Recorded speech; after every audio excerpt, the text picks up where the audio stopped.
Aquí viene Alfonso de Toro. Muy bien. El presentador.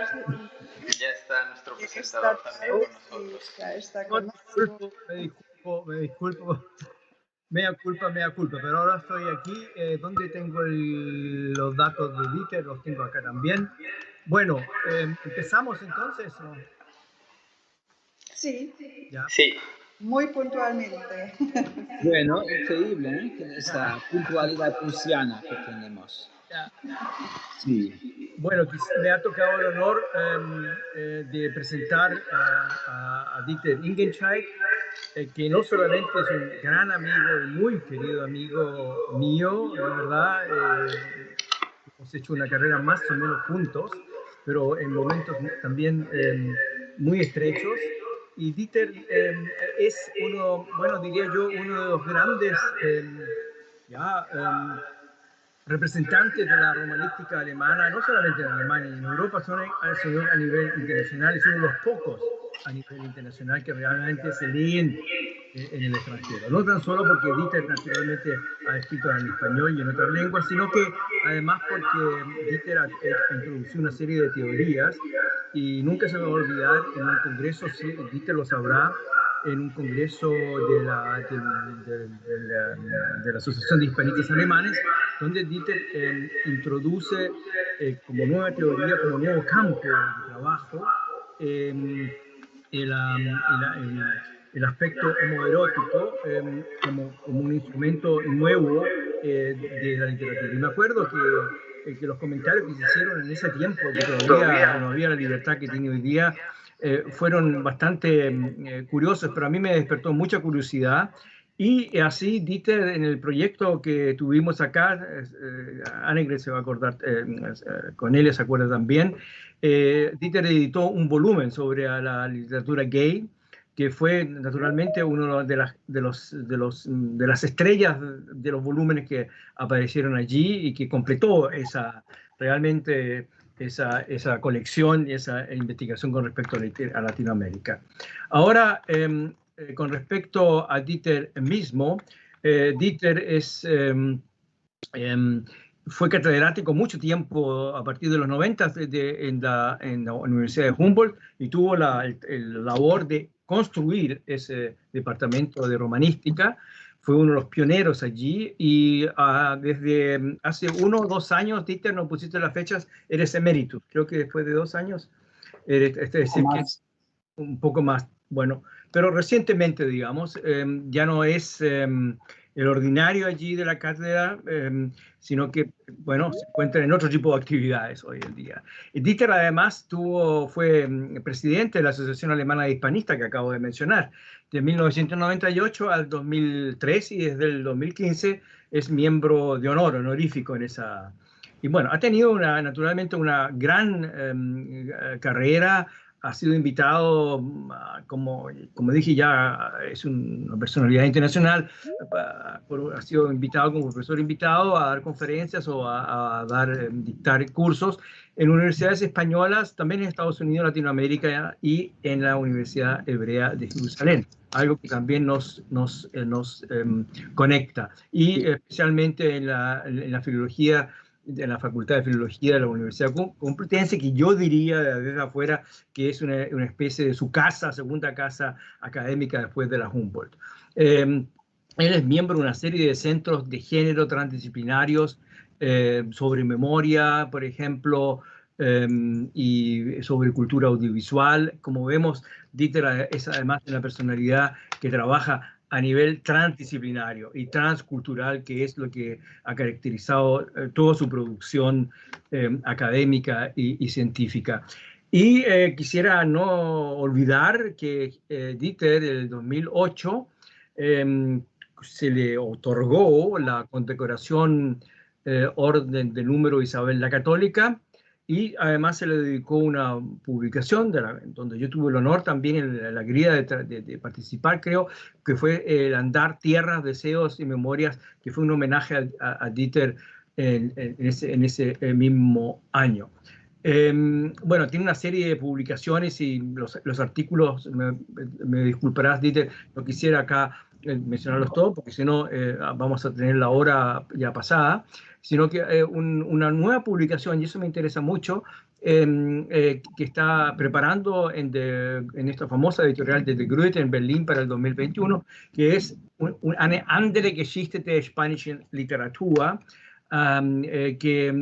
una otra historia de la literatura hispánica, y que me recuerda el título un poco, que me imagino que será una reminiscencia, una especie de debate de Gumbrecht, que escribe una historia de la literatura española.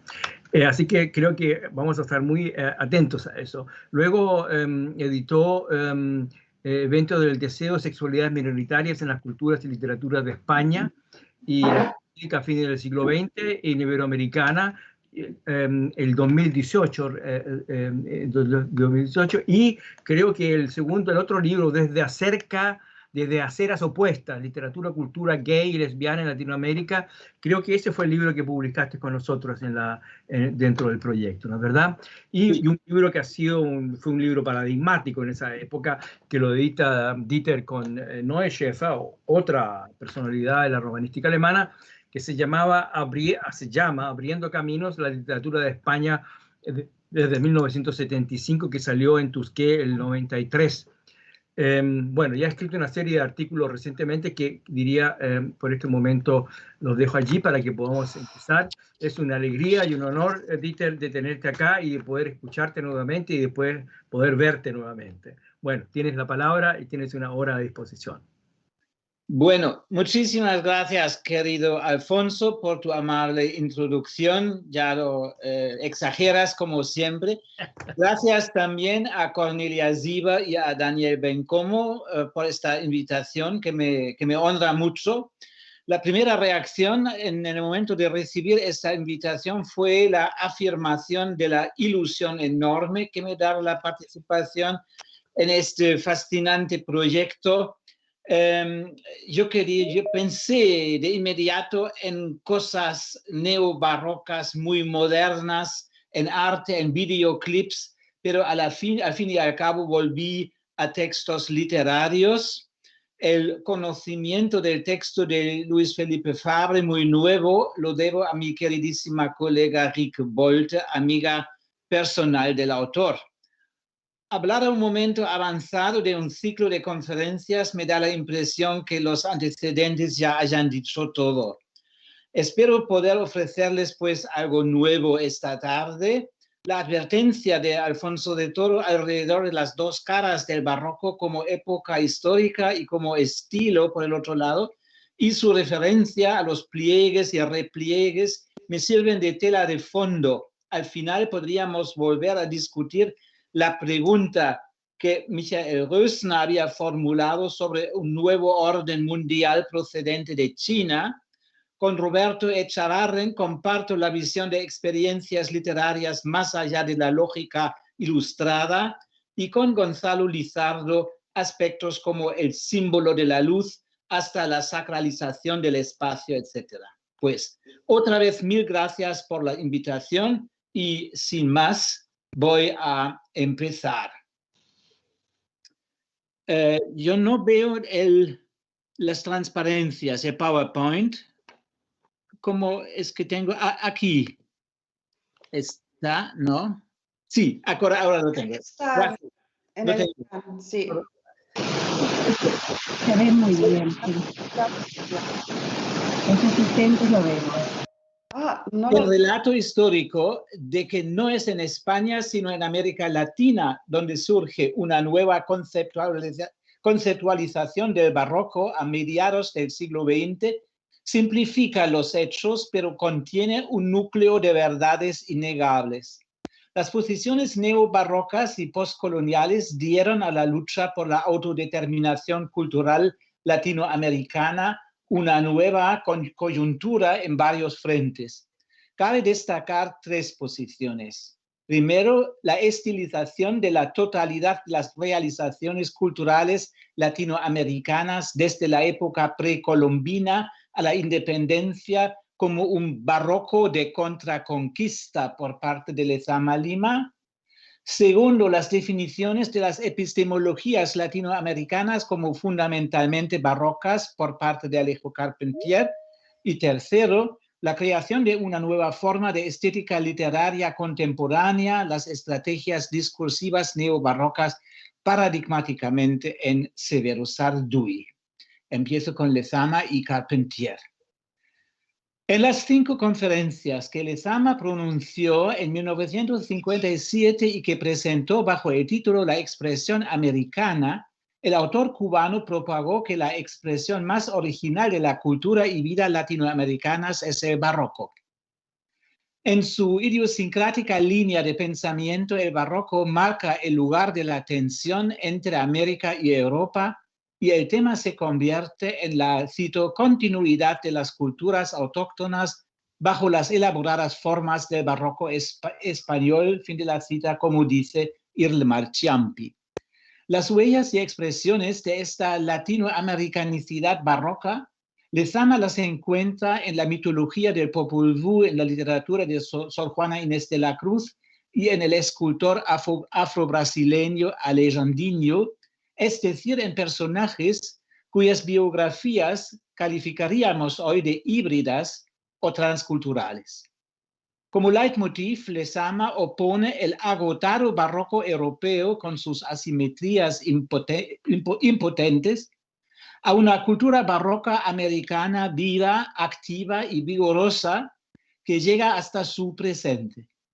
La figura que guía sus reflexiones es un nuevo tipo de señor barroco que combina la espiritualidad de un Ignacio de Loyola con la rebeldía del indio o del africano, según sus palabras.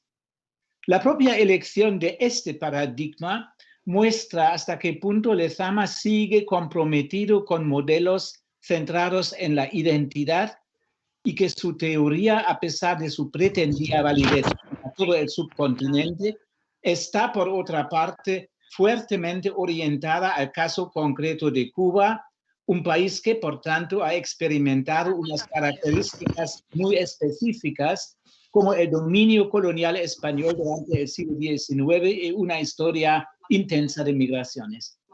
De hecho, Lezama acuña la metáfora del crisol para describir La Habana y contrasta la concepción del barroco español como una cultura de la contrarreforma con la del barroco americano como cultura de la contraconquista. En Tientos y diferencias, Alejo Carpentier presenta una concepción del barroco que se asemeja a la de Lezama en el sentido de que él también postula un modo de ser barroco como típicamente latinoamericano. En sus novelas, Carpentier renuncia a la artificiosidad neobarroca y propone sincretismos, pienso en la novela de Concierto Barroco, donde la música barroca alemana se junta con el jazz. Carpentier, por su parte, se inspiró en Hegel, como sabemos, por un lado, que ve a América como algo fresco y no gastado, y en la tesis de Eugénie Dod, del barroco como fuerza creadora transtemporal por otro. Anticipándose a las teorías posteriores de hibridez, García Canclini, Mignolo, hace de la criollidad y del mestizaje características fundamentales del hombre americano, que como espíritu criollo es automáticamente un espíritu barroco. Carpentier lo desarrollaría más tarde en su teoría de lo real maravilloso como expresión cultural genuina de América Latina, una variante de los conceptos de una realidad mágica que ve realizados en Haití, por ejemplo, y Victoria Borsó fue la primera en reconocer que el real maravilloso de Carpentier también tiene una base eurocéntrica. En la Paradiso ahora. En la obra de Lezama Lima, las reflexiones teóricas sobre el barroco como modo de expresión americano culminan en la creación de una compleja narrativa que pone en escena su erudición sofisticada con exuberancia neobarroca. En 1966 presenta Paradiso, un Bildungsroman experimental. El hermetismo de la narración está subrayado por una práctica discursiva claramente neobarroca en el sentido de la búsqueda de correspondencias, de metáforas oscuras y atrevidas, de un hiperbolismo sin límites y de salvajes excrescencias míticas, una práctica que agudiza el lenguaje en giros cada vez más atrevidos, de modo que en el sentido de la definición del barroco de Hugo Friedrich, el lenguaje y la cosa divergen ampliamente. No sorprende que en el transcurso de la novela se aborden las prácticas homosexuales desde la vida del colegio del protagonista hasta sus discusiones intelectuales con sus amigos estudiantes alrededor de la historia de homosexuales célebres, desde Alejandro Magno hasta André Gide. Muchísimas páginas muestran la omnipresencia de esta temática a lo largo de la novela. Demos un vistazo a uno de estos pasajes en el que Lezama describe de forma típicamente neobarroca cómo el fornido remero Baena Albornoz se deja penetrar por un colega recién llegado, mordiendo el poste de la cama con placer y gimiendo tan fuerte que el resto del club de remo se siente atraído y presencia la escena desde las escaleras. Uno de los remeros oyó por los últimos peldaños un deslizamiento aceitado. Percibió a Baena Albornoz con la toalla enrollada en la cintura dirigirse en busca del novato que lo esperaba con su lanza pompeyana en acecho. Lucía el atleta mayor toda la perfección de su cuerpo irisado por el eón retrogerminativo. El Adonis sucumbía en el éxtasis bajo el colmillo del cerdoso. Entonces el Adonis, en la expiración del proceso, empezó a morder la madera de un extremo de la cámara. El grito del gladiador derrotado que antaño había mordido en un poste del campo de Lidia era semejante a la quejumbre que emitía al rendirse al colmillo de Jabato, metamorfoseado en novato triunfador.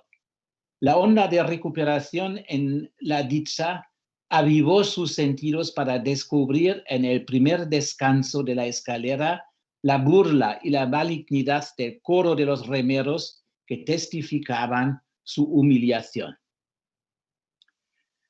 Voy a hablar ahora de Severo Sarduy. Por supuesto, Paradiso se convirtió en un libro de culto no solo por sus juegos lingüísticos barrocos, sino precisamente por su asociación con contenidos fuertemente sexualizados, homosexualizados. Severo Sarduy, una generación más joven que Lezama, fue uno de los primeros en reconocer la potencia cultural de Paradiso y la estética gay que la acompaña. Antes, sin embargo, teorizó sobre el barroco y el neobarroco en varios ensayos. Al hacerlo, sitúa unos procedimientos lingüísticos en el centro de su consideración, por ejemplo, en su ensayo El barroco y el neobarroco. Allí, en busca de un esquema operativo del barroco, Sarduy encuentra la artificialización como concepto central que desmonta el lenguaje en un procedimiento que denomina, con Noam Chomsky, meta-metalenguaje. Mientras que en el lenguaje figurado clásico, los dos términos de un signo entran en congruencia en la metáfora barroca, la distancia entre los dos términos de un signo se mantiene o incluso aumenta. Se pueden emplear tres procedimientos: sustitución, proliferación y condensación. Para la sustitución, por ejemplo, apunta al ejemplo siguiente de Paradiso. Cuando en Paradiso José Lezama Lima llama un miembro viril el aguijón del leptosomático macrogenitoma, el artificio barroco se manifiesta por medio de una sustitución que podríamos describir al nivel del signo. El significante que corresponde al significado virilidad ha sido escamoteado y sustituido por otro totalmente alejado semánticamente de él y que solo en el contexto erótico del relato funciona, es decir, corresponde al primero en el proceso de significación. Enseguida, Sarduy enumera varios procedimientos, cadenas de significantes y significantes ausentes, enumeraciones, elementos aculturados, lenguaje no verbal, mecanismos explícitos del barroco como la parodia y la intertextualidad. Un papel clave en todo esto lo desempeña lo erótico. Sarduy explica: el espacio barroco es el de la superabundancia y del desperdicio. Contrariamente al lenguaje comunicativo, económico, austero, reducido a su funcionalidad, servir de vehículo a una información, el lenguaje barroco se complace en el suplemento, en la demasía y la pérdida parcial de su objeto. Se reconoce aquí el largo marco de la erotización del discurso que relaciona en otro ensayo concretamente con el corpus textual de Paradiso. Paradiso sería, por orden de adjetivos, una novela barroca, cubana y homosexual. Encontrar estos términos, llenar los blancos. Sarduy distingue primero el barroco de la contrarreforma histórico latinoamericano de un, como él dice, primer barroco europeo, que ambos sean para él la imagen de un mundo agitado y descentrado, pero todavía armonioso, en contraste con el barroco actual, que él equipara simplemente con el neobarroco latinoamericano. Al contrario, el barroco actual, el neobarroco, refleja estructuralmente la inarmonía, la ruptura con la homogeneidad del logos en tanto que absoluto, la carencia que constituye nuestro fundamento epistémico, neobarroco del desequilibrio, reflejo estructural de un deseo que no puede alcanzar su objeto, deseo para el cual el logos no ha organizado más que una pantalla que esconde la carencia. Neobarroco, reflejo necesariamente pulverizado de un saber que sabe que ya no está apaciblemente cerrado sobre sí mismo. Arte del destronamiento y la discusión. Este horror vacui perpetuado, el egocentrismo, la inquietud de la búsqueda estética de Sarduy, a diferencia de las reflexiones de Carpentier y Lezama, presentan claros rasgos de la discusión francesa en cuyo contexto se inscribe esta teoría, concretamente a través de un intento telquelista de distanciarse de la teoría barroca post-freudiana de Gilles Deleuze, inspirada por su parte en Leibniz y Heidegger. Lezama es la fuente principal de las reflexiones de Sarduy, pero no la única, pues junto a él aparecen también José Donoso, Cabrera Infante y ocasionalmente Carpentier. Con esto llego a algunas parodias de La Noche Oscura en España, para mostrar que, digamos, no es exclusivamente en la América Latina donde el neobarroco toma o se combina, se junta a concepciones gay o LGTB o queer del discurso. El ejemplo de Sarduy invitó a un número considerable de autores latinoamericanos que siguieron su paradigma y desarrollaron esta estética neobarroca explícitamente gay, tanto en textos narrativos como líricos. Reinaldo Arenas, Néstor Perlonguer, Osvaldo Lamborghini, Manuel Puig, Pedro Lemebel y tutti quanti. La coincidencia de la temática gay y la estética neobarroca, sin embargo, no es un fenómeno exclusivo de las culturas latinoamericanas. La temática gay en combinación con una estética neobarroca también se encuentra en España, como lo evidencian las numerosas parodias de poesías barrocas desde una pluma gay. Quisiera mostrar este hecho con un hipertexto barroco que volverá luego en la primera de las novelas que trataré más tarde. Hablo de la poesía La Noche Oscura de San Juan de la Cruz. La noche oscura, lo digo para los estudiantes que quizás no lo sepan, es un poema místico, una de las poesías más conocidas y reescritas de la lírica en lengua española. Una colega mía había preparado para su aneca un conjunto de más de 300 textos, variaciones, reacciones, reescrituras, actualizaciones, explicaciones y parodias. Voy a presentar brevemente 3 reescrituras unidas por un rasgo específico. Todas forman parte de una literatura gay de autores, temas y deseos homosexuales. Del poeta hispano-catalán Jaime Gil de Biedma, 1929 a 1990, del novelista andaluz Eduardo Mendicuti, nacido en 1948, y de Juan Goytisolo, 1931 a 2017. La aparición de esta escritura paródica en España demuestra que el neobarroco, considerado como estilo, puede estar desplazado. A la hora de inventar un discurso gay neobarroco, los 3 autores españoles, por lo tanto, no toman desde su perspectiva el desvío por posiciones latinoamericanas, pueden recurrir directamente a la propia literatura barroca, siendo San Juan su principal punto de referencia y no, digamos, Garcilaso privilegiado por mis colegas de este ciclo.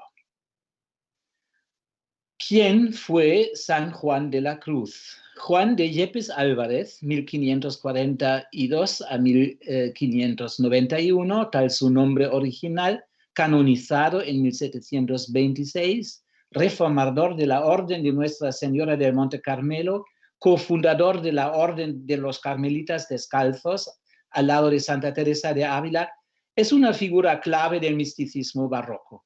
Fue nombrado patrono de los poetas en lengua castellana y no pocos son los críticos que le consideran el fénix de la lírica barroca. Sus obras principales son 3 poesías o volúmenes de poesías, Llama de amor viva, Noche oscura y Cántico espiritual, además de obras menores. Lo interesante es que él mismo ha acompañado su lírica de comentarios bastante detallados que arrojan algo de luz a su poesía hermética. En la recepción reciente, su discurso poético se describe como provocador por representantes de la crítica gay, como Werner Altmann, o de la crítica más clásica, como Bernhard Teuber. En el famoso poema En una noche oscura, la voz narrativa, una voz femenina, relata que había salido de noche de su casa en búsqueda de su amado, cito, disfrazada y sin otra luz y guía, sino la que en el corazón ardía. Si tal acción ya representa un núcleo de hechos escandalosos, estos culminan en la 5ª estrofa, en la sublevación de la diferencia sexual y el despliegue de un espacio metafórico erótico sexual de dimensión ambigua, o noche que guiaste, o noche amable más que el alborada, o noche que juntaste amado con amada, amada en el amado transformada. Altmann lee estos versos como representación de una unificación homosexual. Vamos a ver cómo Gil de Biedma logra cambiar el sentido de la poesía mística con pocas modificaciones en el cuento de las andanzas de un grupo de amigos gays por el Madrid nocturno en busca de aventuras sexuales que termina en el comisariado de Guardia Civil. Yo leo la versión de Gil de Biedma. En una noche oscura, con ansias en ardores inflamada, en busca de aventura salí toda alocada, dejando atrás mi celda sosegada. Oh, guardia que me arrestaste, guardia el menos sutil de la brigada, guardia que equivocaste amado con amada, en pardas estameñas drapeada.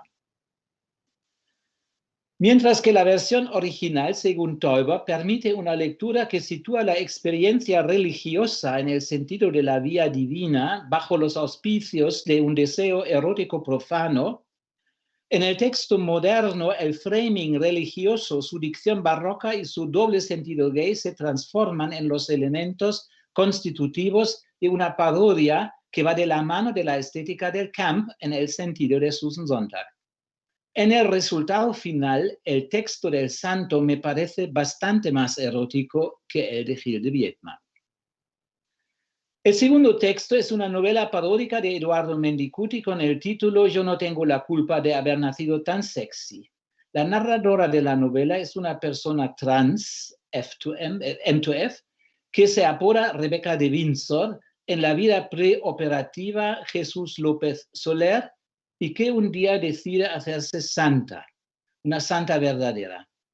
Antes de viajar por los monasterios del país, se pone a estudiar la literatura mística, de forma que la novela contiene muchísimas alusiones a la obra de San Juan.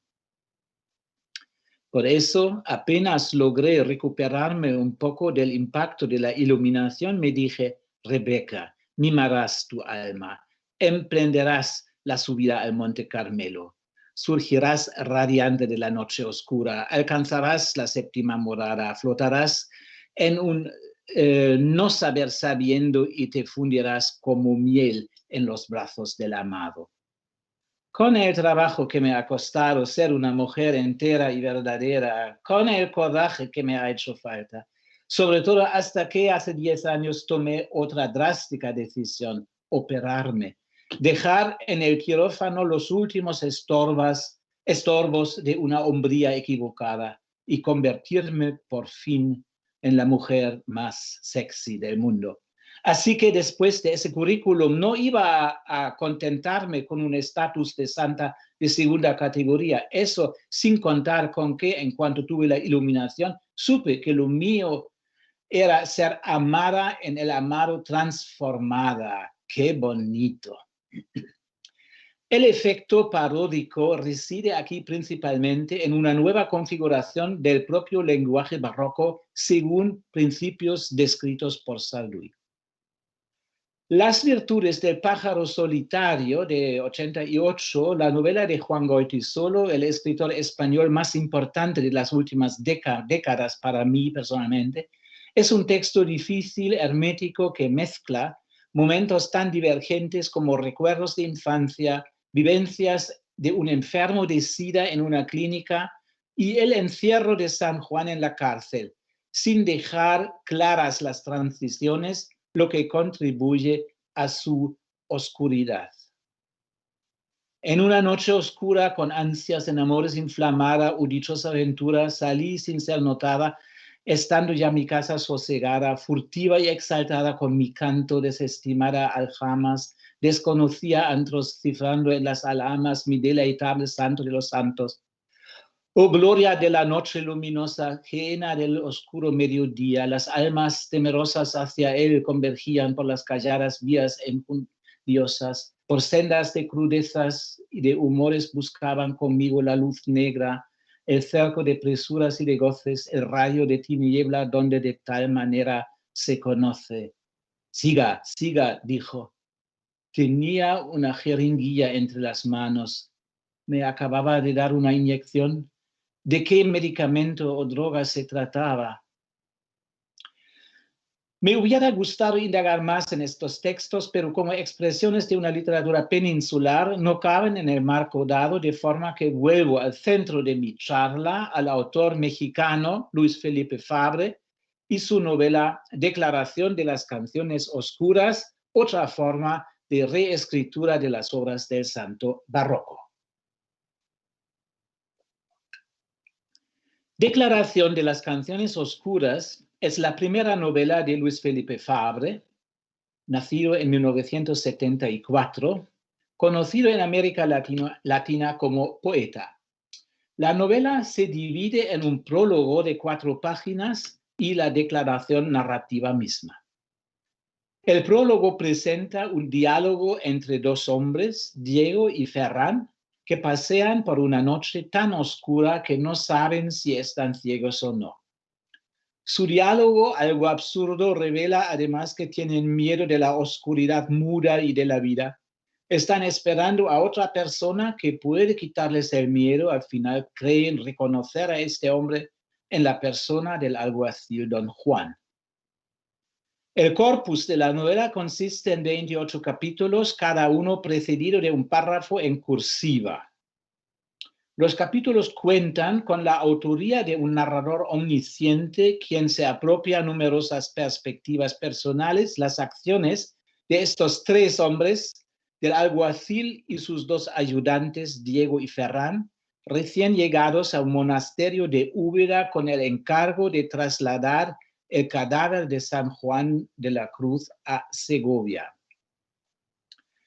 Gran parte del relato se refiere a detalles biográficos verdaderos, como algún pasaje hablando del hermano de San Juan, Francisco de Yepes, y de su obra, mezclándolos con elementos inventados ficcionales. Por ejemplo, la opinión de Santa Teresa, la gran mística, que recuerda a San Juan con frases como «No era hombre de acción, Fray Juan». Lo llama con referencia al gran filósofo latino considerado español Misenequita y lo considera femenino. El San Juan histórico murió en el convento de la localidad andaluza de Úbeda y después de su muerte estalló una disputa entre la hermandad de este monasterio y la muy devota y riquísima Ana de Peñalosa, afincada en Segovia. Es a Ana que San Juan dedicó las declaraciones en prosa de su colección poética Llama de Amor Viva. A cambio de generosas donaciones, Ana había recibido una promesa escrita del santo de hacer enterrar su cuerpo en Segovia. Wikipedia nos informa, sin dar detalles, que hoy en día, cito, buena parte de los restos del santo descansan en un mausoleo erigido en una capilla del segoviano convento de los Carmelitas Descalzos, mientras que otra parte está en el convento de Úbeda, Jaén, entre otros lugares. Fin de la cita de Wikipedia. Este destino, algo estrambótico del cadáver y de la tumba del santo, le sirve a Fabre como punto de arranque de su novela. Cuando el alguacil Don Juan con Ferran y Diego llegan al monasterio de Úbeda, el hermano Portera intuye su intención, cito, «Os han enviado desde Madrid a despojar a Úbeda de su santo y a nosotros, pobres frailes, del cuerpo de nuestro hermano». Les explica que Fray San Juancito no atravesará sus umbrales esta noche y habla de fuerzas sobrenaturales, fuerzas oscuras, fuerzas luminosas, evocando con máximo vigor retórico el día del fallecimiento del santo y el maravilloso perfume, el olor suavísimo de la santidad emanando de su cuerpo lleno de llagas y pus.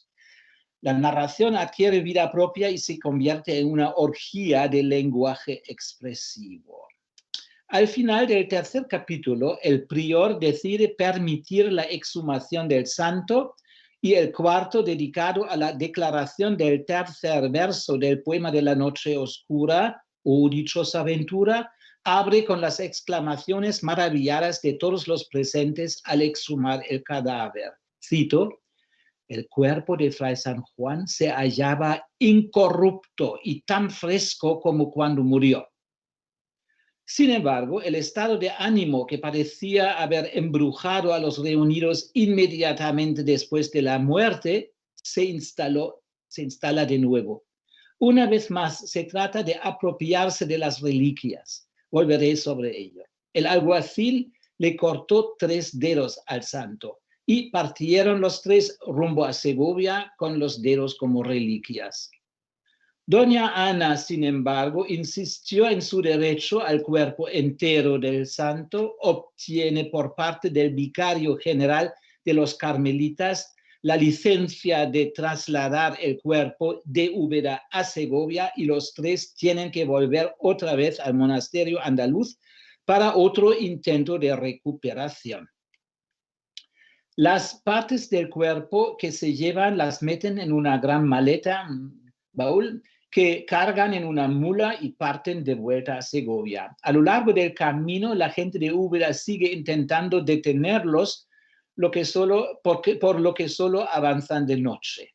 El viaje está jalonado de aventuras muy extrañas, conocidas en la literatura renacentista. Recuerda a veces el Orlando Furioso de Ariosto, a veces el Quijote, cuando tropiezan con pastores y rebaños o pasan noches especiales en posadas curiosas.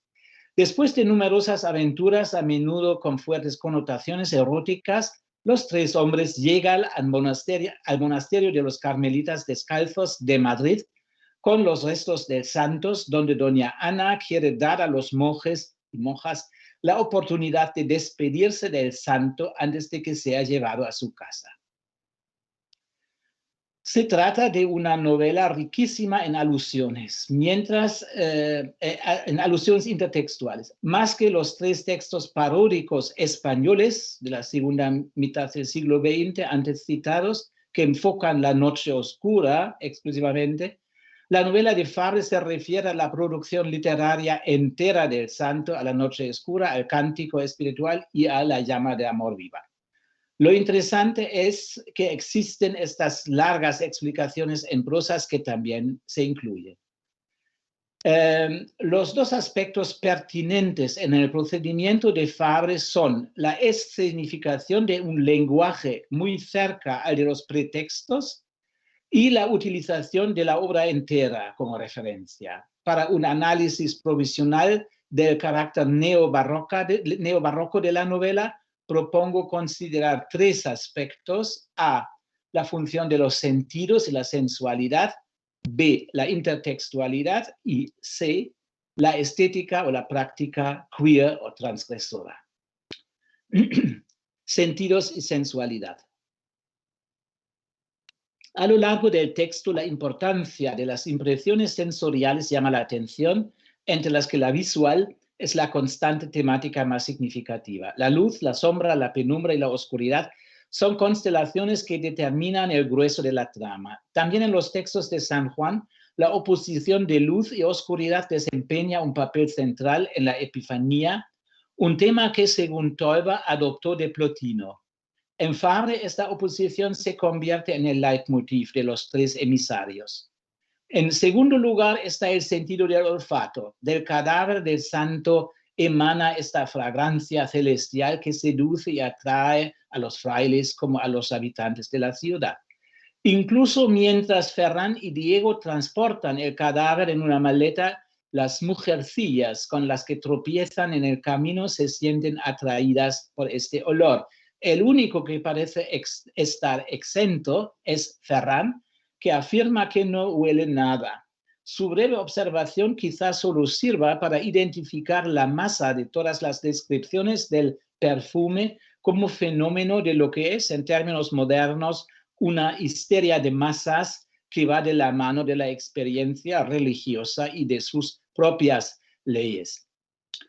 El tacto también tiene un papel fundamental. Tras el fallecimiento del santo, muchos creyentes llegaron tratando de tocar el cadáver y también de llevarse una uña, etcétera, etcétera.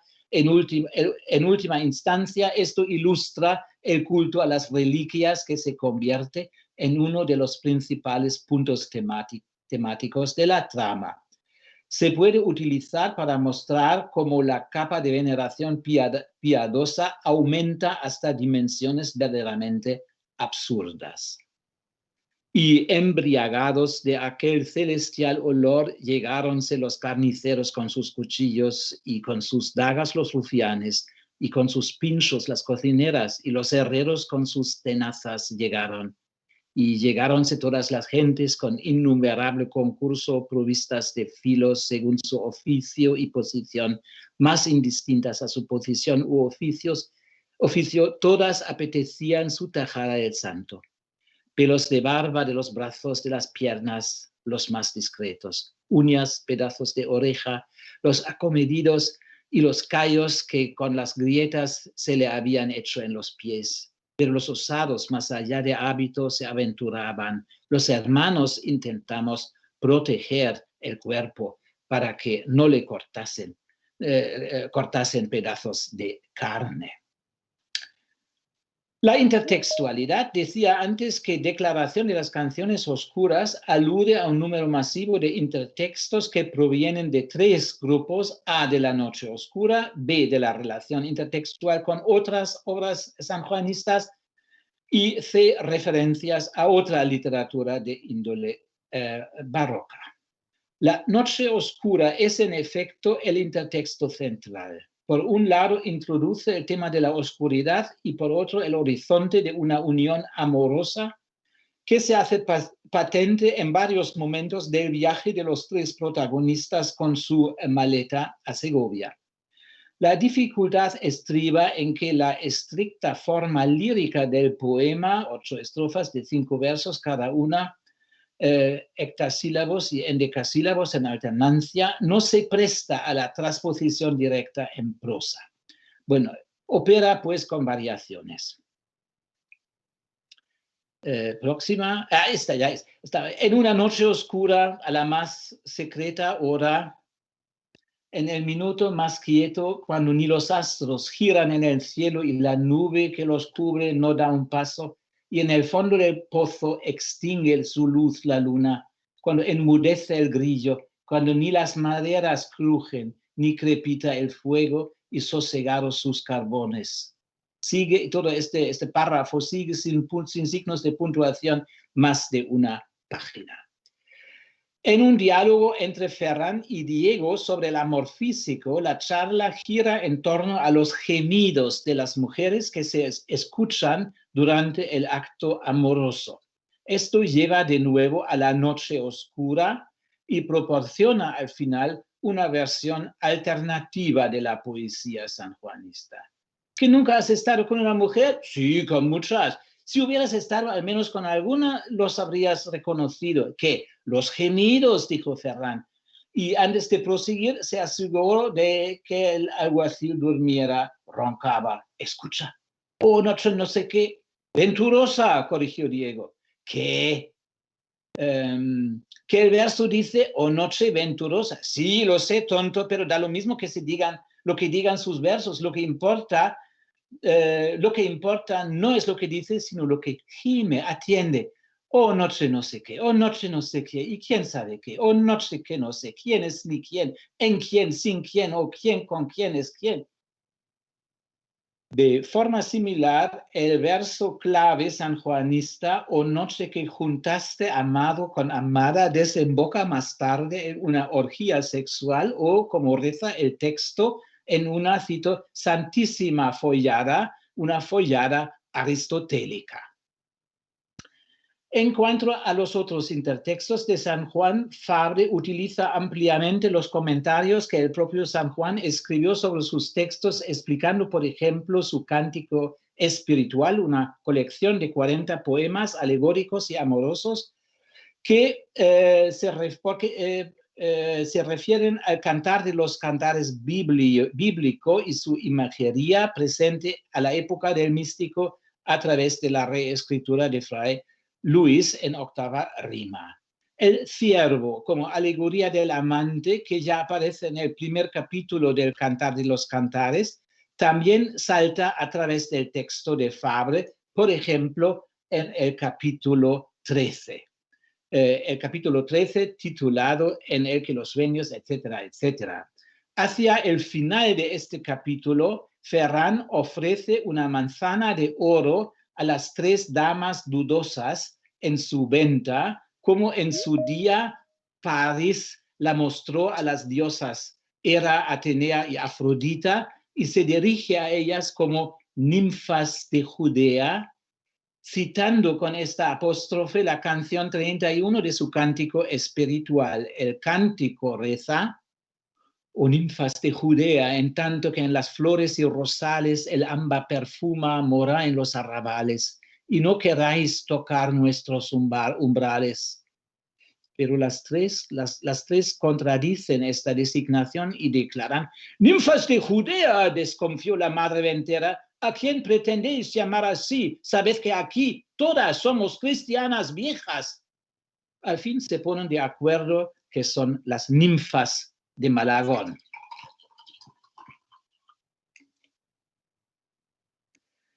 Sí, Diego y Ferran pueden leerse como una variación de Don Quijote y Sancho, la escena en la que los tres emisarios pasan una noche en una posada entre Ciudad Real y Malagón, recuerda la noche de Don Quijote en la venta donde conoce a Maritornes en los capítulos 16 y 17 de la primera parte. En una venta, Ferran y Diego encontrarán a otra persona que parece sacada directamente del Quijote, la Zoraida, que en la novela de Cervantes, capítulo 37 a 42, aparece bajo el signo de una identidad problemática porque es exteriormente mora, pero interiormente cristiana, en la terminología del Quijote. La Zoraida de declaración también tiene un carácter ambivalente. No voy a indagar en esto más. Ahora, la estética y la práctica transgresora o queer. Entre todas las descripciones eróticas, las alusiones a la homosexualidad son particularmente importantes, incluso si se tiene en cuenta la tradición literaria del barroco. Por ejemplo, algunas letrillas, epitafios y décimas de Quevedo, donde se cultiva a menudo la sátira bastante grosera de forma muy intensa.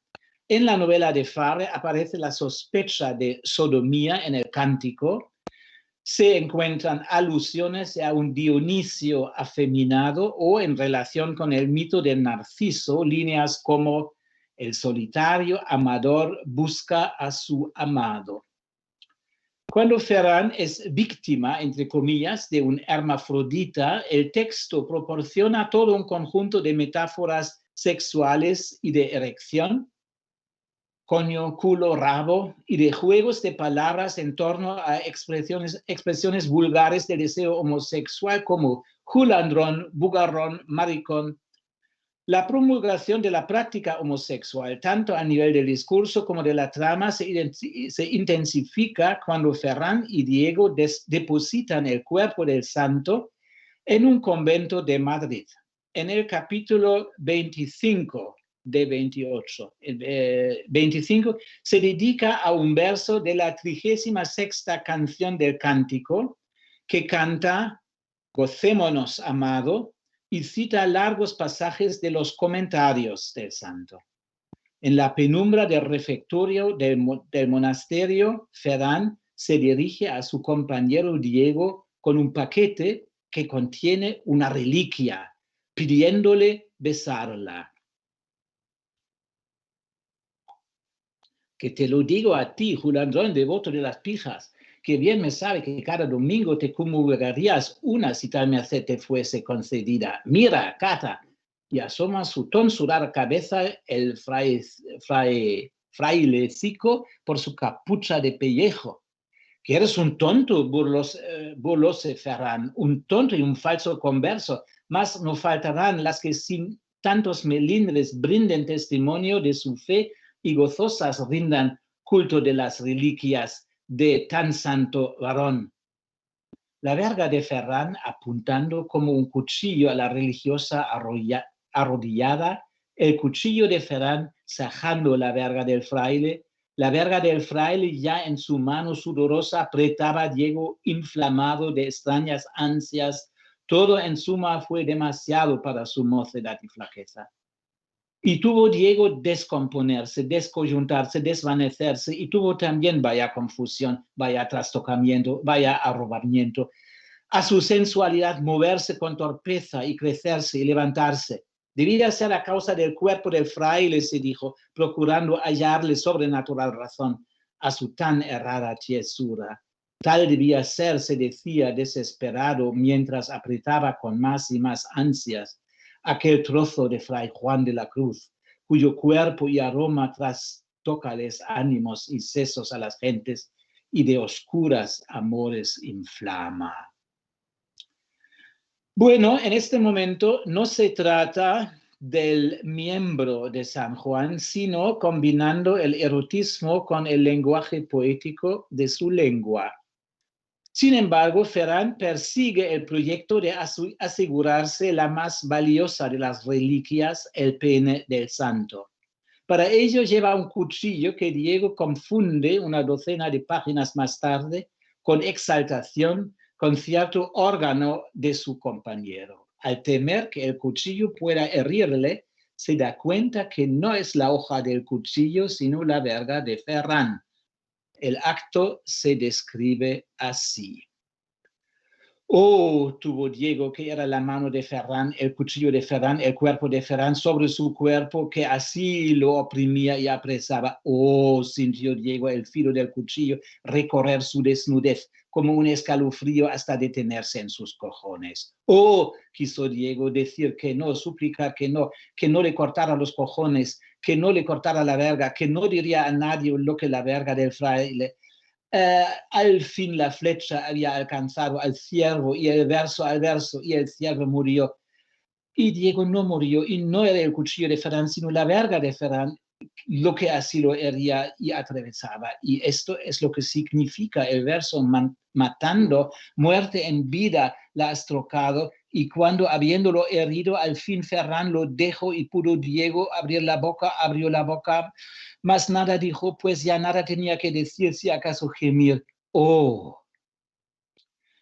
Ciertamente, esta disolución en un acto homosexual no se corresponde con lo que se puede encontrar en San Juan en la noche oscura y en el cántico espiritual. Bernhard Teuber subraya que la escenificación de la sexualidad heterosexual no es necesariamente la regla, pero ciertamente no es la única celebración concebible de la unión con el amado. Cito: el hecho de que el amante y la persona amada en el cántico espiritual sean representados como una pareja mixta es mucho menos evidente ante el fondo de la tradición mística de lo que nos puede parecer hoy. Simeon Theologus y Raimundus Iulius estilizaron el amor del alma por Dios como la relación de un amigo con su amante, tomando prestado manifiestamente el erotismo homosexual. Bueno, con esto llego a la próxima transparencia, Daniel, por favor. Llego a la novela La Virgen Cabeza. Mi segundo ejemplo de adaptación de la estética neobarroca en tiempos digitales es la novela La Virgen Cabeza de la autora argentina Gabriela Cabezón Cámara, nacida en 1968, novela del año 2009, que consta de 25 capítulos y un epílogo. Cada capítulo comienza con el nombre de una de las dos protagonistas, Catalina, llamada Quiti, o Cleopatra, llamada Cleo. La mayoría de los capítulos corresponden a la perspectiva de Quiti, solo 5 adoptan la visión de Cleo. Quiti es una periodista oriunda de la capital federal del barrio de Palermo. Su colega Daniel le había hablado de Quiti, esta extraña clarividente de la Villa Miseria, y ella quiere hacer un reportaje con su historia tan particular. Cleo es una travesti que vive en El Pozo, en el conurbano bonaerense marginalizado, y había sufrido las amenazas y el desdén de su padre, policía. Cuando le aparece la Virgen María, hablando como una española medieval, deja la prostitución para devenir líder social y religiosa. Gracias a sus dotes de sanadora y su capacidad de hacer milagros, la gente acude en peregrinación a la hermana, como la llaman, y al bloque masivo de cemento que se venera en su casa como la Virgen Cabeza. Más tarde va a organizar la resistencia contra la policía corrupta y ocuparse de todos los problemas de la comunidad. Va a armar un estanque con carpas para alimentar a todos los vecinos. Resulta que Quiti, que no tenía experiencias lésbicas hasta entonces, y Cleopatra se enamoran la una de la otra y comienzan una relación amorosa, intensa y verdadera en el ámbito de la población marginalizada de la villa. Comparten la vida con las travestis y prostitutas como Gladys, la Colorada, o Jessica, la madre del chico Kevin. Durante la relación entre las dos, la Villa El Pozo florece, y en el plano personal, la vida en común de la pareja se ve coronada por el embarazo de Quitty. Volveré sobre ello. Al final, las mujeres deciden emigrar a Florida. Ahí viven en una mansión grande con su hija Cleopatrita. Quitty se ha encargado de hacer una ópera cumbia de la historia de la Virgen Cabeza, después de que los cuentos sobre la Virgen hayan tenido un gran éxito en Hollywood y gracias a Internet se hayan visto en todo el mundo. Pero al final, Cleo decide continuar con su labor misionera en Cuba, por lo que deja a Quitty con la hija que tienen, Cleopatrita. En el epílogo, en el que aparecen impresas 2 cartas de ambas, se aseguran mutuamente su amor. Quitty promete pagar a Cleo un tratamiento psiquiátrico a pesar del agotamiento de las enormes riquezas de antaño. La historia no se cuenta cronológicamente, sino resulta más bien de la organización interna de las acciones dadas en los 25 capítulos. Detrás del humor de la superficie, lo marginal impera ininterrumpidamente a lo largo de la novela, que describe una vida llena de dolor, pibes, chorros, chongos y droga. Pero no quiere indagar en los aspectos sociales, sino en 2 puntos diferentes que tienen que ver con el barroco actual. A, la estética neobarroca de la obra, y B, la disolución de la heteronormatividad. Entre las críticas que han explorado el neobarroco en los tiempos postmodernos destaca, entre muchos, Omar Calabrese. En Neobaroque, A Sign of the Times, propone definir el neobarroco como un modelo productivo polidimensional. Esto captaría mejor los procesos contemporáneos de transformación que una noción necesariamente menos específica de posmodernidad. Página 14. La polidimensionalidad es en efecto una característica de la presente novela. Se nota, en primer lugar, en las 2 personas narradoras las diferencias de sus discursos. Quitty utiliza, como lo describe un crítico, cito, un tono a medio camino entre la crónica periodística, la novela criminal y el género testimonial. Y por otro, Cleo presenta en los 5 capítulos que le corresponden, cito otra vez, su propia visión de la historia a modo de contrapunto. Cleo nos ofrece su versión de la misma forma en la que aparecen sus intervenciones en el conjunto de la obra, usando el lenguaje de los materializados de las villas miseria, fin de la cita. La polidimensionalidad también incluye la mezcla de una multitud de registros mentales, lingüísticos y culturales. Ya el título del primer capítulo, Quitty, todo lo que is born se muere, demuestra la mezcla del inglés y español. Cabezón Cámara parece ilustrar la frase de Sarduy que, cito, el lenguaje barroco se complace en el suplemento, en la demasía y la pérdida parcial de su objeto, citado arriba. Y lo que es más importante, además de la imitación de un estrato lingüístico más bien vulgar que prevalece en las villas, se encuentran niveles de lenguaje completamente diferentes, referencias literarias a la Odisea y a Homero, a Petrarca y la poesía medieval española, a la poesía gauchesca y a los endecasílabos, a la cumbia vernacular y al lenguaje de la mística. Además, esta diferencia de registro se convierte en el tema de una reflexión metalingüística. Las descripciones oscilan entre un mundo sincero de piedad, esperanza y justicia social y un mundo falso de glamour y consumo superficial, entre el escepticismo religioso y la autoafirmación. No hay Dios, le dijo a Cleopatra algunas veces. Las pocas que le hablé cuando me venía con el analgésico imaginario de su exuberante psiquis. Cuentitos de Kevin en un paraíso de PlayStations con pantalla gigante. Imagínate, Quitty, la pantalla es el mundo, mi amor, y la Virgen María de mamá y Dios de abuelo. Porque las complejidades filiales de la Santísima Trinidad, Cleo las tenía y las tiene más o menos resueltas. Por lo que cuenta, Dios viene a ser el papá de la Virgen y de Jesús. También Cleo le preguntaba entonces, ¿eso no viene a ser como un incesto? Ay, querida, incesto decís, como el Carlos que se cogía a la hija y la dejó embarazada, el hijo de puta, y le dimos la paliza de su vida, pero la pendeja estaba recogida y reembarazada igual. Sí, Cleo, incesto, o mejor como lo decís vos, era una cucaracha. Cuiti, mira que Dios va a hacer como el paraguayo, este de mierda. ¿Por qué no te dejas de joderme un poco vos? Jesús es hijo de la Virgen sola.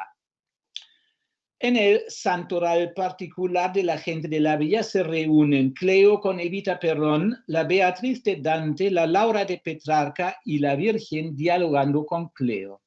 A menudo se ponen en escena la estética exagerada del discurso de maricas con el peinado de Doris Day. La novela, además de camp, también se le ha dado el término de neobarroso, por ejemplo, por Guadalupe Maradei o Liliana Tozzi. Se trata de una designación utilizada por primera vez por el crítico y poeta argentino Néstor Perlonger en Caribe Transplatino, con una orientación diferente también por Roberto Echevarren en Medusario.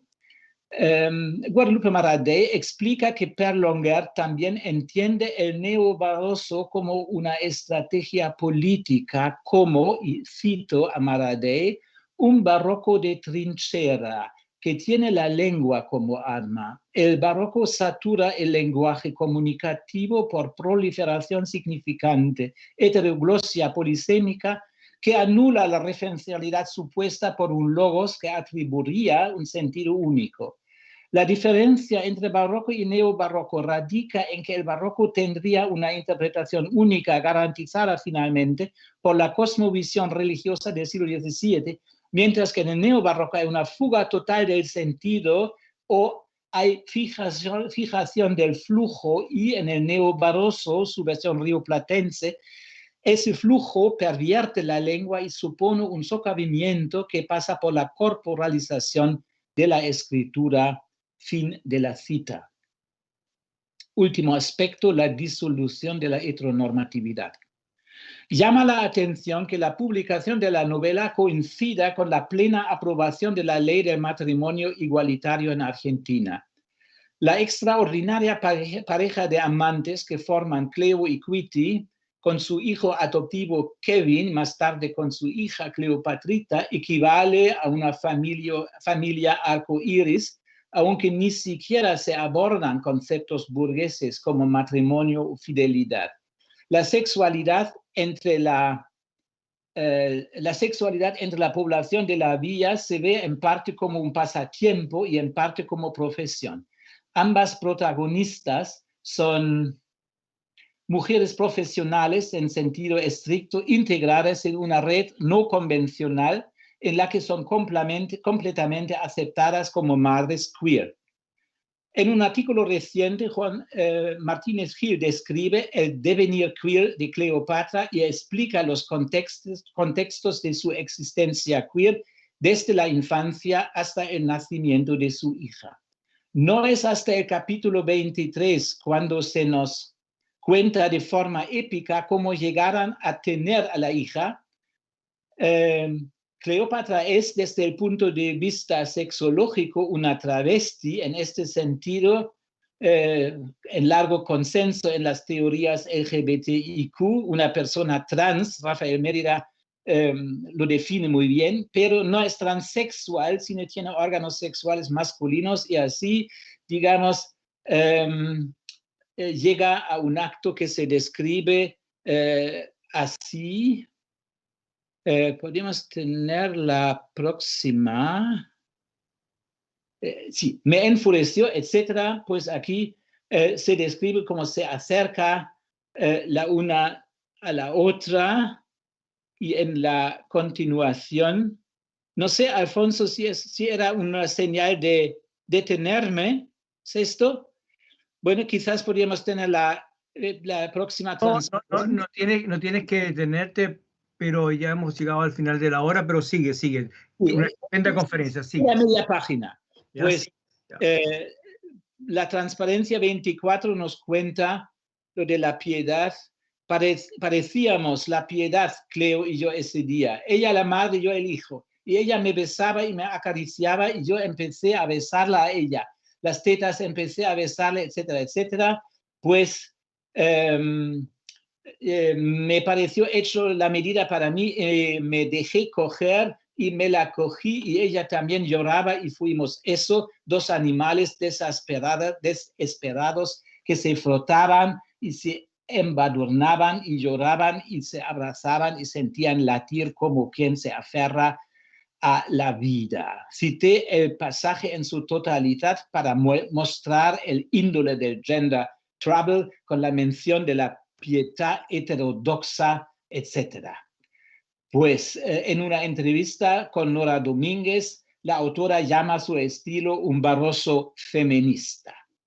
Último aspecto, tiempos digitales. A lo largo del análisis de nuestras dos novelas, hemos visto que muchas de las características de un discurso neobarroco nombrado por Lezama y Sarduy reaparecen aquí. Fabre no solo es un ejemplo de la artificialización y del destronamiento de una ideología religiosa, una religión ideologizada, sino también de la proliferación de lo erótico. Cabezón Cámara responde a la constatación del desequilibrio, a la ruptura de la homogeneidad, también al empoderamiento de los marginados. Para el contexto de lo digital, se añade que Cabezón Cámara escribió su siguiente novela directamente para la distribución en Internet.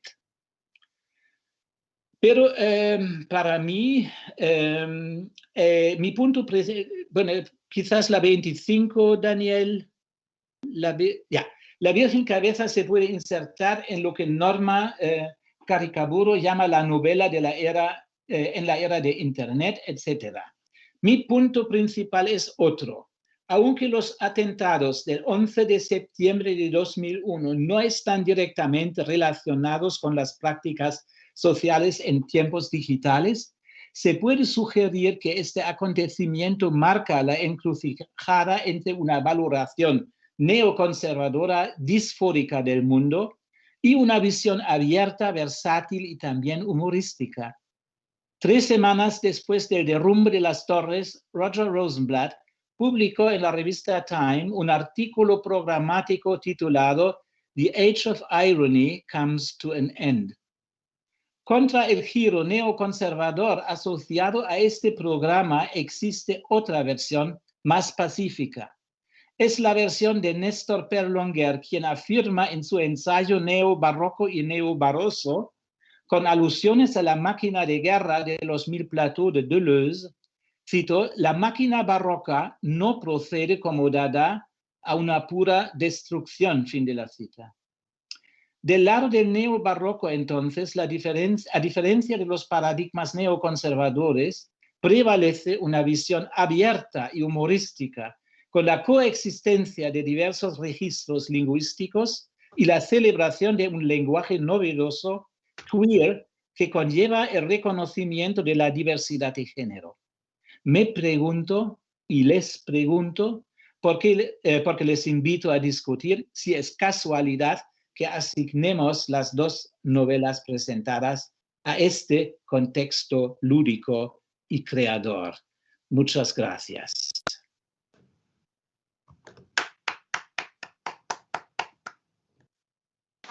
Bueno, ¿me escuchan?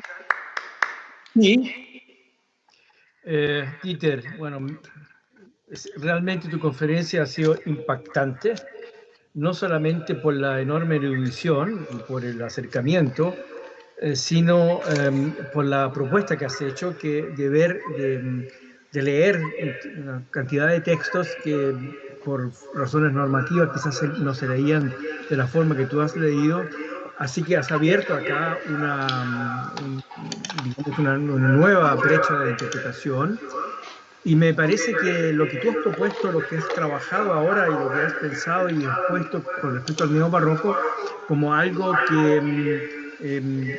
que desarticula, que inquieta, que produce un deseo inalcanzable. Yo creo que ese neobarroco tiene allí esa coincidencia, según veo, con el barroco que yo describía en la primera sesión, donde también estos textos son absolutamente subversivos si es que no se les no se les trata de una forma tradicional y bajo la categorización del sexo. Ahora, quisiera, ya que tengo la palabra en este momento, hacerte un par de preguntas, o más bien ya de curiosidad. En un momento tú dices que Hegel, que Lizama, creo, cita a Hegel como que la literatura que como que América sería era un continente fresco y no desgastado, pero en la filosofía de Geschichte, Hegel, me parece que eso es muy general lo que ha dicho, me parece que hace una diferencia muy grande entre América, Norteamérica y Latinoamérica, y él tiene un juicio allí horrible sobre Latinoamérica en su Vorlesung über die Philosophie de Weltgeschichte, donde dice, es decir, dice cómo lo dice, desaparece del suelo hacia Latinoamérica, sobre el cual se ha desplazado la historia hasta nuestros días, y ya que no tiene ninguna posibilidad de pasar a la historia de Latinoamérica.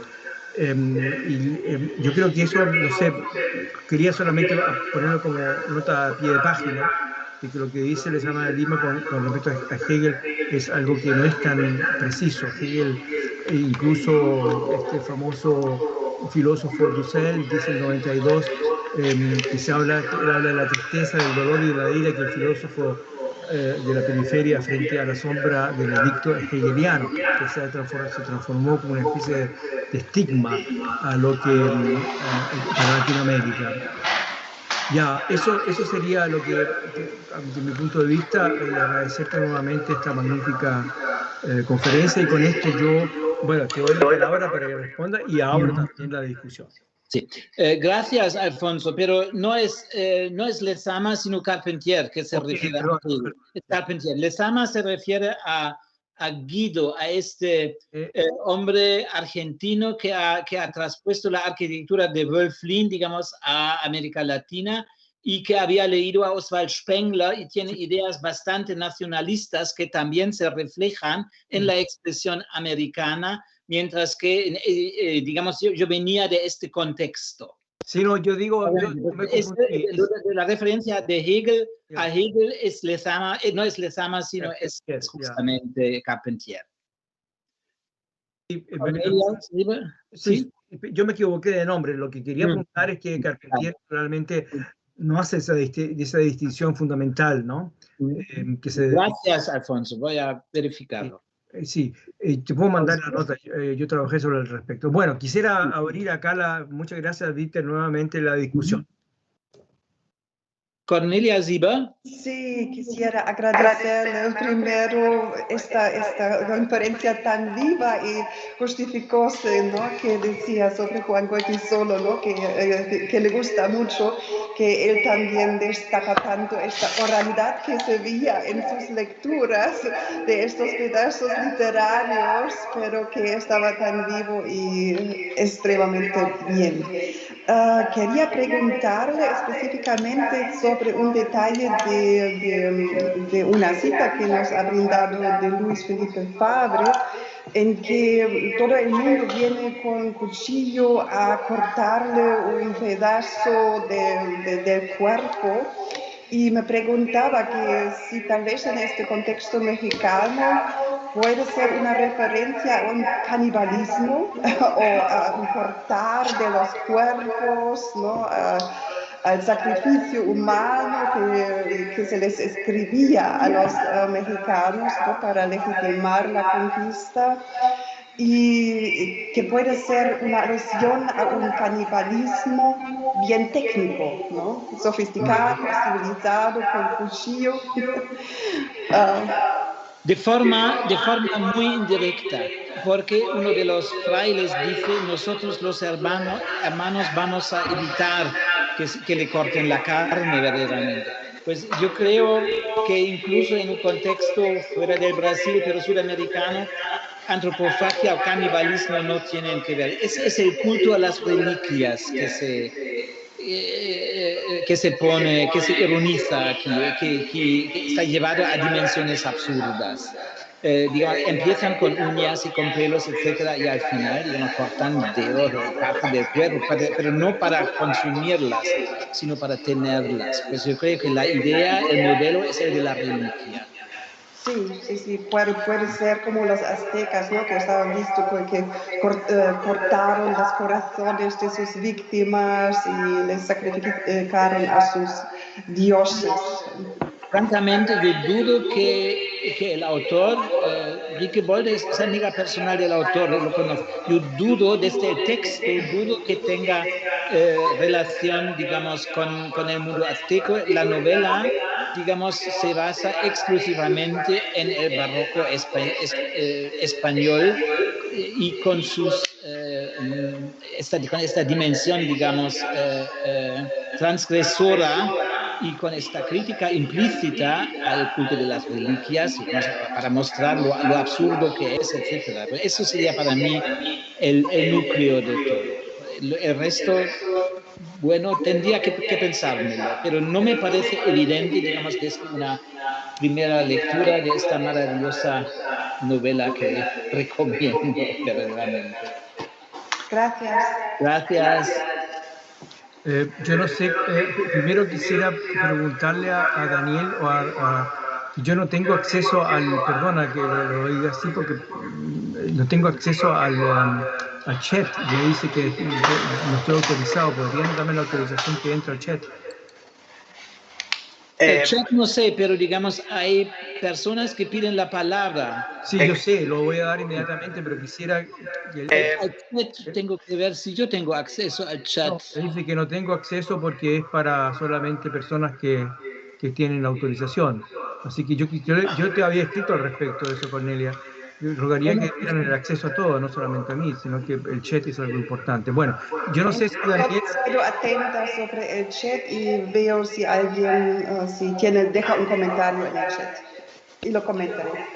Sí, pero sí, yo no puedo lo vamos a revisar, es una cuestión técnica, no es una cuestión de ninguna otra índole. Bueno, como digo, puedo entrar. Ahora, yo no sé si Daniel o María estaba ¿cuál fue el primero? Podemos escuchar primero a la profesora Caballero. Ok, María, entonces.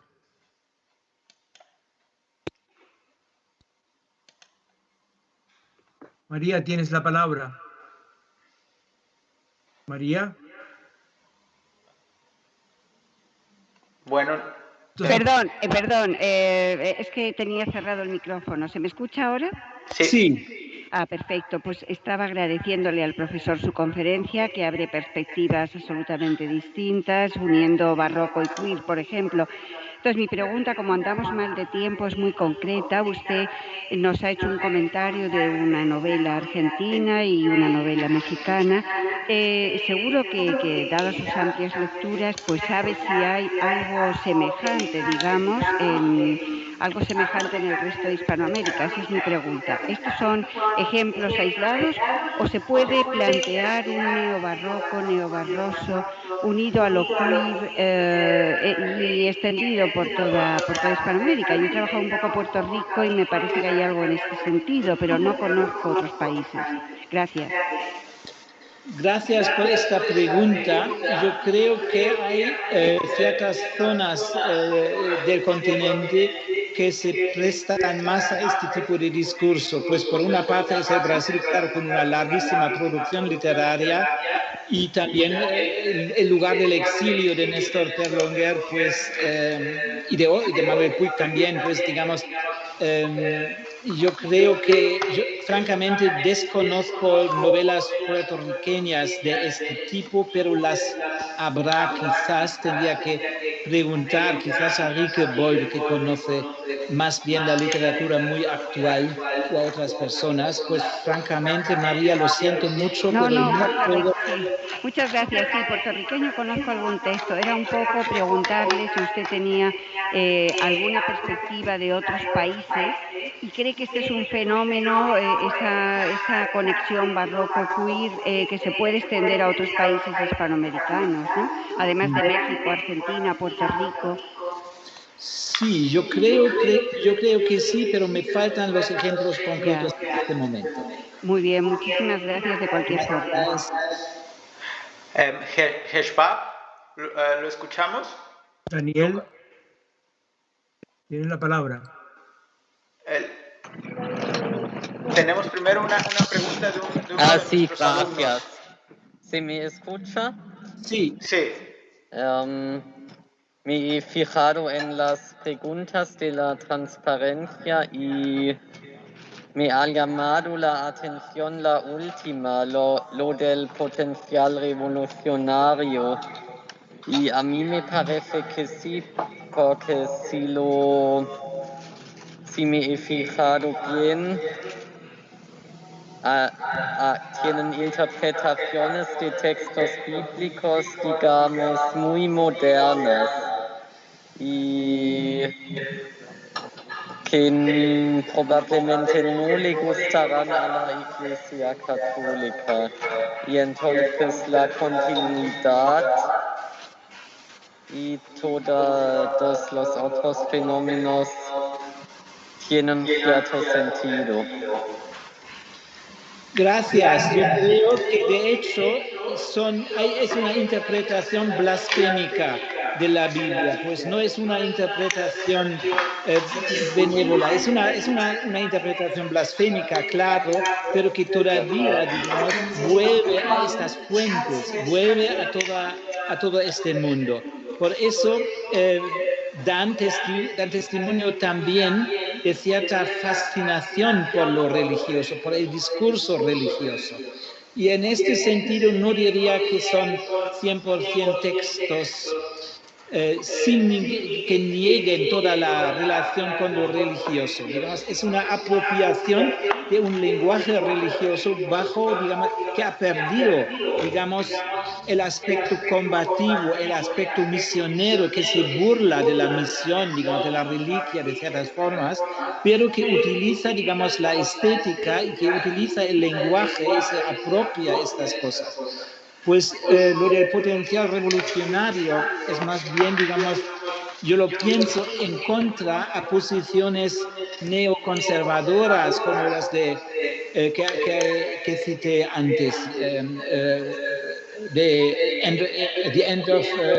Age of Irony, lo que Rosenblatt postula, y muchos. Hubo una discusión alrededor, digamos, de cuál es la reacción adecuada a estas posiciones, digamos, que vuelven a principios muy identitarios, a la defensa de la propia posición, que intentan, digamos, una lucha con ciertas cosas. Mi idea era si el humor no es también puede funcionar de arma en estos contextos. Eso era mi aspecto, lo de la revolución, digamos. Muy bien. La profesora Gerling también tiene una pregunta. ¿Diriges tú esto o lo manejo yo? Las preguntas. Frau Gerling, la señora Gerling pide la palabra. ¿Me están escuchando? Sí. Hola, muy buenas tardes, noches en pleno sol. Muchas gracias por esta conferencia tan fascinante. Lo que yo estaba escuchando varias veces era el concepto de lo oscuro. Y estaba pensando en el sentido de Vietnam, si no me equivoco, o sea, lo del poema oscuro. Y estaba pensando, visto que ustedes son expertos en la literatura gay, y a mí me intrigan mucho los sonetos de García Lorca, y que tiene los sonetos del amor oscuro, justamente. Y hay un soneto que va a reaparecer en este ciclo de conferencias, que es La guirnalda de rosas. Este motivo de la oscuridad puede ser un motivo también de subversión, quizá diga algo muy ingenuo, digamos, ¿no? Pero puede ser un motivo de subversión gay o de subversión de una extensión más amplia. Es una pregunta sumamente compleja y difícil. Sí, por un lado sí, digamos, en el sentido estricto aquí tenemos que ver con una temática, digamos, la oscuridad que según Teuber, que digamos, el libro de la Sacrificium Literae es un libro muy gordo de no sé cuántos kilos, pues dice que es de Plotino, que viene de Plotino esta diferenciación entre la luz y la oscuridad, etc. Claro que llega a menudo en contextos gays. Yo me acuerdo el soneto de Shakespeare, The Dark Lady, digamos, hay cierto consenso, por lo menos en la crítica gay, que el recipiente de estos sonetos ha sido un hombre y no una mujer. Looking on darkness which the blind do see. Bueno, los ciegos no ven nada, pues la oscuridad que ven los ciegos ya es una metáfora. Pues lo de claro, en Lorca hay la interpretación de Horst Weich de esta poesía maravillosa y al fin y al cabo no son estas poesías, una vez aceptada la base de la articulación del discurso, no resultan tan oscuras estas poesías, no resultan de nada, digamos, la anemona es el ano, digamos, pues son metáforas bastante fácil a encontrar. Pues en el contexto aquí yo creo que Fabre utiliza raramente, claro, el acto sexual entre Ferran y Diego se hace protegido por la oscuridad. En la oscuridad, en este sentido, sí, la oscuridad lo facilita, pero es lo mismo, digamos, la interpretación de Bernhard Teuber. No sé si nos escucha, que no digo algo, porque le había mandado. Es un poco que oscila el texto entre ambas lecturas, entre la lectura erótica y la religiosa, o que coinciden ambas lecturas, bajo la condición de la oscuridad. Pues la oscuridad puede ser también condición de amor heterosexual, digamos. Yo creo que en muchas culturas el acto sexual se realiza en condiciones de oscuridad, o da igual, claro, en las películas, digamos. Lo de la oscuridad, yo creo que aquí la oscuridad verdaderamente tiene este sentido religioso, que Fabre, digamos, sigue insistiendo en esta continuación que ya tiene en San Juan, La Noche Oscura, digamos, es el título y es también uno de los principios fundamentales. No sé si hay ejemplos de la combinación con oscuridad y homosexualidad, pero hay también la combinación oscuridad y heterosexualidad. Yo no estaría dispuesto a decir que es automáticamente una combinación de ambos aspectos. No sé si he contestado bien. Gracias. Bien, muchas gracias. Apuntes. Muy bien, muchas gracias. Y me ha fascinado mucho, digamos, este folio que ha presentado de los dos poemas justamente y la intertextualidad, donde se ve que, digamos, la reescritura es también una forma de traducción o retraducción, digamos. Claro. Es un folio absoluto. De acuerdo. Muchas gracias. Bueno, estaba ahí Rilke. ¿Quién estaba? Se desapareció. ¿Quién es? Rilke Bolte. Bolte. Sí, soy yo. ¿Me escuchan? Sí. Sí. Bueno, por un lado, bueno, un gusto haberte escuchado, Ita. Gracias por la invitación, por todo. Bueno, gracias a quienes hicieron posible esto. Yo tuve la sensación de que en realidad aún no me tocaba, entonces no quiero ser descortés, no estoy segura, pero bueno, ya me tocó. Solamente nada, breve. Me gustó mucho la observación, me pareció súper pertinente de recién sobre la oscuridad y quisiera solamente mencionar, como quizá para el corpus, Arturo Carrera, escrito con un nictógrafo, ¿no? Un texto también de un autor también barroco argentino que yo creo, bueno, de inicios de los 70, ¿no? Escrito con un nictógrafo que podría como prestarse para pensar este asunto de la oscuridad lo nocturno, sí, todo eso, nada, solamente esta notita. Luego, para quizás seguir pensando en las escrituras neobarrocas y queer a la vez, latinoamericanas, también en tiempos de lo digital y explícitamente también en el contexto, ¿no?, de la pantalla, pensar en Giuseppe Caputo, colombiano, ¿sí? En su novela, en su primera y creo que es la única novela. Entonces, solamente digo, yo digamos, no soy experta en literatura queer colombiana, pero eso sería como para mí un texto clave. Entonces, estas dos como recomendaciones. Bueno, nuevamente muchas gracias. Gracias. Bueno, ahora yo desgraciadamente estoy completamente bloqueado, no puedo saber quiénes son las personas.